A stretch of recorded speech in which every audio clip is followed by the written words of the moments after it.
사도행전 26장 13절에서 23절까지입니다. 지금 바울은 간증을 하고 있습니다. 하나님이 자기를 어떻게 부르셨는지, 그리고 자기에게 어떤 일을 맡기셨는지, 소명과 사명, 하나님의 부르심, 그리고 구체적으로 어떤 일을 해야 되는가, 주님이 자기에게 이렇게 살라고 시키신 일이 있다.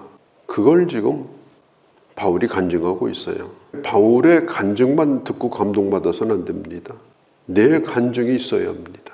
하나님이 나를 어떻게 부르셨는가, 나더러 어떻게 살라고 말씀하셨는가, 내가 목숨을 걸고라도 해내야 되는 일이 뭔가, 그것에 대해서 우리는 간증이 있어야 합니다. 남의 간증만 듣고 은혜 받으면 안 돼요.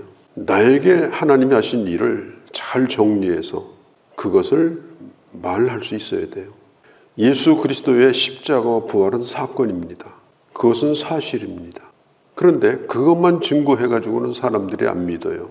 그걸 경험한 사람, 그걸 본 사람, 그걸 실제로 겪었던 사람들의 얘기를 들어야 그 일이 사실이구나 이렇게 믿는 거예요. 그러니까 재판할 때도 마찬가지 아닙니까? 아주 중요한 것이 뭐예요? 그 사건이 사실일지라도 그것을 뒷받침해 줄 수 있는 결정적인 증언이 나오면 완전히 그 판결이 바꿔집니다. 그래서 이 증인이 필요한 겁니다.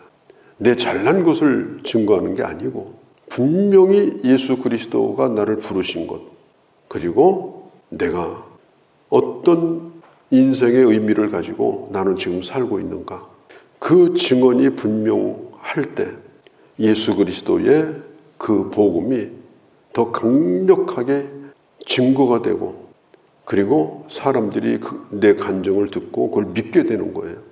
그래서 이 증인이 중요한 거예요. 그 주님과 함께 했던 사람의 증언이 분명하게 증거되어야 우리가 전하는 복음이 사실로 들려지는 거예요. 사실만큼 중요한 게 뭐냐? 그 사실을 경험한 증인의 증언이다. 꿈에서 말하지 않습니다. 과거라고 하는 것은 바꿔주는 게 아니에요. 꾸며낼 수도 없는 거예요. 바울이 그래서 항상 같은 간증을 하는 거예요. 오늘 우리가 찬송가 218장에 찬송한 것처럼 이것이 나의 간증이요, 이것이 나의 찬송일세. 간증은 어디서 대고 하는 거예요?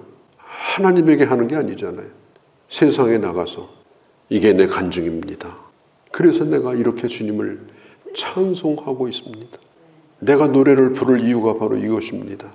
우리도 예수 그리스도의 증인으로 살아갈 수 있기를 바랍니다. 그래서 내 증언이 예수 그리스도의 복음을 강력하게 만들고 하나님의 나라를 확장하고 교회를 세워가는데 존귀하게 쓰여지는 그런 우리의 간증이 되기를 바랍니다. 하나님이 이제까지 우리를 여기까지 인도하시고 은혜를 입혀놨는데 입을 열면 불평이요, 저 사람 예수를 뭐하러 믿나, 교회를 왜 저렇게 다니나, 저렇게 괴로운데, 교회 다니는 게 저렇게 힘든데, 그게 어떻게 복음이 되겠습니까? 그렇게 해가지고 어떻게 전도가 되겠습니까? 주님이 나와 함께한 나의 간증이 있어야 되고 찬송할 이유가 있어야 다른 사람도 예수님의 십자가와 부활은 사실이구나, 사실이 아니라면 저 사람이 저렇게 살 수 있겠냐, 나도 좀 믿어봐야 되겠다. 지금 바울이 지금 그걸 하고 있는 거예요. 이스라엘 나라, 그 다음에 다메섹, 다마스커스, 여기는 전부 사막지대입니다. 그래서 낮에는 여행을 안 해요. 낮에는 그늘 밑에 쉬고 있다가 오후가 되면 걷고, 그 다음에 해가 뜨기 전에 일찍 움직입니다. 대낮에는 사람이 없어요.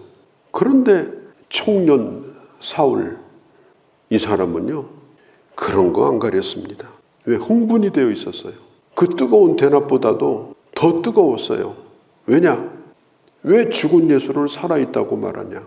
그리고 그가 메시아인지 아닌지 그걸 누가 증명할 수 있냐? 그런 사람들이 막 입을 열고 다니고 그런 사람들이 막 불어나는 걸 보면서 어마어마하게 이 청년 사울이 흥분을 한 거예요. 저자들은 다 제거해야 된다, 입 다물게 만들어야 된다. 그런데 그것도 난 12시에 주님을 만났어요. 우리가 믿을 수 없는 얘기는 뭐냐? 꿈꿨다는 얘기예요. 뭐 잠자는데 뭐 꿈꿨다, 뭐 비몽사몽간에 뭐 그건 다 수상쩍은 얘기입니다. 바울은 그런 얘기를 안 했어요. 대낮에 밝은 빛 가운데 모든 사람이 그 빛을 보았다. 그러나 소리는 나만 들었다. 지금 그 간증을 여기 하고 있는 거예요. 그래서 내가 물었다. 누구냐고. 누가 지금 내 앞을 막고 있냐? 네가 핍박하는 예수라. 왜 네가 나를 핍박하느냐? 죽어서 없어졌든지 아니면 존재하지도 않았다라고 생각하는 그 예수가 죽은 것도 아니고 분명히 살아가지고 자기를 부른 거예요. 한 번만 부른 것이 아니라 두 번씩이나 부르고 그냥 부르고 끝난 것이 아니라 자기가 무슨 일을 해야 될지 그것까지 구체적으로 얘기를 한 거예요. 그가 예수 그리스도를 만난 겁니다. 바울은 행동대장이에요. 교회를 핍박하는 일의 행동대장, 앞선 사람. 바울은 정말 그걸 몰랐어요. 교회를 핍박하는 게 예수님하고 싸우는 거라는 걸. 교회를 어지럽히는 것이 예수님과 싸운다는 거. 짐승을 때릴 때 쓰는 가시채가 있어요. 끝에 가시가 달려있고 심지어 새 조각도 달려있어요. 그래서 말 안 듣는 짐승을 칩니다. 자기가 열심을 내가지고 지금 이렇게 하고 있는 것은 가시채에다가 지금 발길질을 하고 있는 것 같다. 그걸 주님으로부터 알게 된 거예요. 또 가시채에다 발길질하면 누가 아프냐? 나중에 누가 죽냐? 나중에 누가 쓰러지냐? 너만 손해다. 주님이 가르쳐 준 거예요. 네가 지금 이렇게 하고 있는 것은 네가 죽는 길로 가는 거다. 갈수록 더 고통스러울 거다. 그러다가 결국은 쓰러지게 될 거다. 오늘날 많은 사람들이 교회를 단체로 여겨요. 사람의 집단으로 여겨요. 그 교회 주인이 하나님이라는 사실을 잘 몰라요. 그래서 이 교회와 싸우고 교회를 분열시키고 목회자와 대적하고 그게 자기 죽는 길이라는 걸 잘 몰라요. 그것을 바울이 깨달았어요. 아, 이게 내가 잘못하는 것이구나. 그때 당시 그런 속담이 있었어요. 미련한 놈은 가시채에 발길한다. 이렇게. 예수님이 바울에게 하신 말씀이에요. 왜 그렇게 미련한 짓을 하냐? 왜 나하고 싸우려고 하느냐? 교회를 핍박하는 일을 그만둬라. 당장 중지해라. 바울이 그때 그걸 깨달았습니다. 그것이 얼마나 나쁜 일인가? 그것이 얼마나 자기 자신에게 손해가 되는 일인가? 예수님께서 말씀해요. 네가 나를 핍박하지 않았다고? 교인들 잡으러 다니는 게 바로 나를 핍박하는 거다. 그만둬라. 그리고 주님께서 이 바울에게 왜 살아야 되는가 하는 분명한 이유를 말씀해 주셨어요. 사람이 살아야 되는 분명한 이유를 알고 살면 어떤 일도 어렵지 않습니다. 어떤 일도 즐겁습니다. 의미가 없으니까 힘든 거예요. 내가 이 일을 하는 것이 중요한 의미가 있다. 또 이 일을 하면서 내가 늙어가는 것도 중요한 의미가 있다. 사명이라는 게 뭡니까? 오늘 내가 직장생활을 하든 뭘 하든 그것이 호구지책이 아니고 거기에 하나님의 뜻이 있고 의미가 있다. 그걸 알고 매일마다 하나님의 뜻을 물으면서 살아가면 힘들지 않아요. 그렇게 살다가 나이 먹어가는 것은 행복한 거예요. 근데 의미는 없고 나이만 먹어가니까 그 인생이 한없이 초라해지고 존재감도 사라져버리고 그렇게 되어버리는 거예요. 하나님께서 이 바울을 부르셔가지고 네가 앞으로 어떻게 살아야 되는가 그걸 가르쳐줬어요. 16절에 일어나 너의 발로 서라. 엎드려서 떨지 말고 서라. 바울이 섰어요.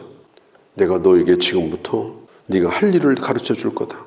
내가 너를 내 일꾼으로 삼아가지고 너의 본 것, 네가 들은 것 이것을 사람들에게 증언하라고 내가 너를 부른 것이다. 그리고 이방인에게로 너를 보내는 것은 오늘 성경에 나와 있잖아요. 눈먼 자에게 눈을 열어주고 사탄의 세력에 붙들린 자를 하나님께 돌아오게 하고 죄사함을 받게 해서 거룩하게 만들고 하나님의 기업이 되게 하고 이 말은 하나님의 축복을 받게 만들고 그 일을 위해서 내가 너를 불렀다.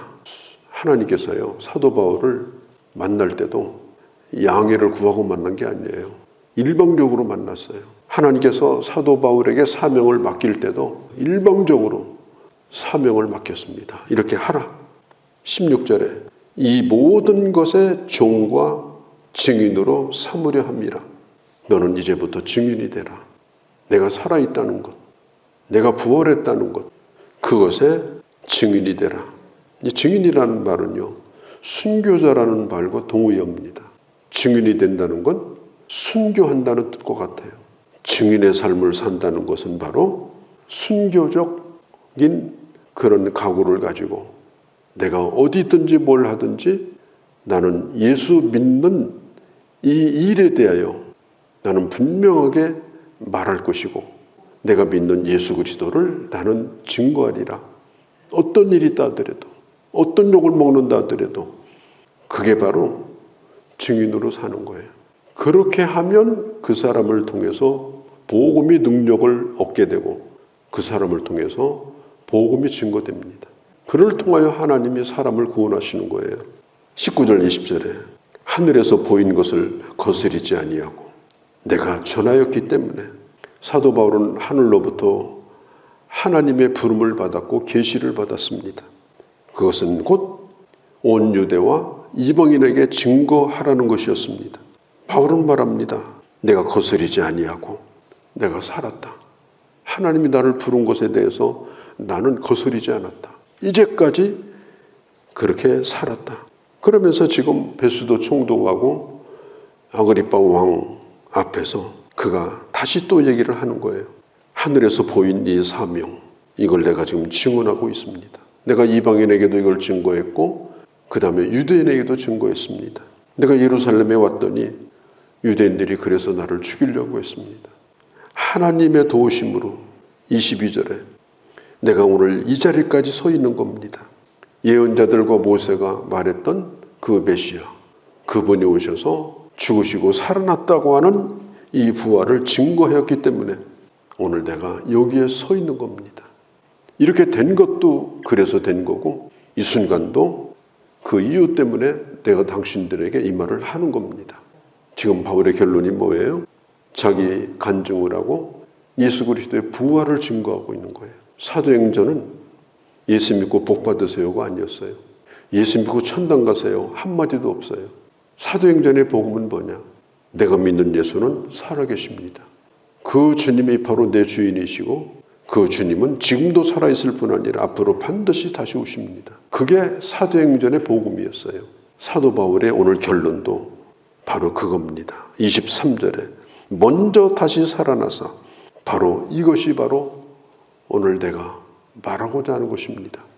주님께서 나를 부르신 부름에 대한 확신과 사명에 대한 확신을 가지고 증인으로 살고 또 복음을 증거해서 복음의 영광에 완전히 쌓여서 서 있는 이 바울과 같이 그렇게 살아가는 하나님의 귀한 자녀들이 되어주시기를 바랍니다. 거룩하신 우리 아버지, 우리는 바울을 존경하고 바울의 신앙을 우리는 본받고자 하지만 또한 하나님은 우리를 부르셨고 하나님은 우리에게도 사명을 맡기셨습니다.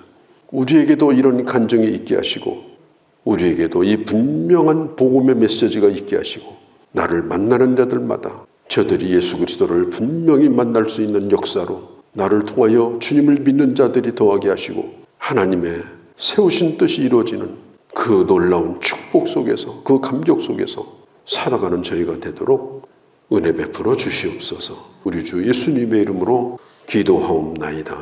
아멘.